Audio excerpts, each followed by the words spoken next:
Hello, trading is closed on May 22nd, 2019. Go over our call. We said this was a negative pattern unless we promptly traded over this high. Obviously that didn't happen, so we looked for lower prices.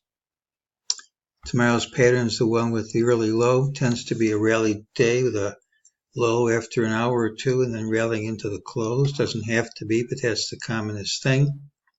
Tends to be an up day unless there's a big drop in the first hour or two, but futures are indicating that's very likely.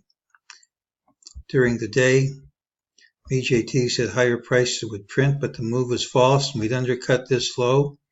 It's already happened in futures, but it has to happen in regular trading hours to count. We have mixed indicators because this lower target's negative and gapping down, hitting these lows, closing over all of them is positive.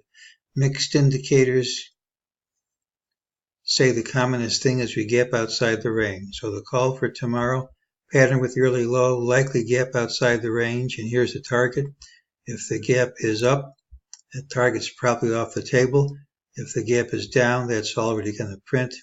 Futures are down already. Anything can happen, but looking for a gap over this high, I think, is fighting the trend at this time. That's today's call.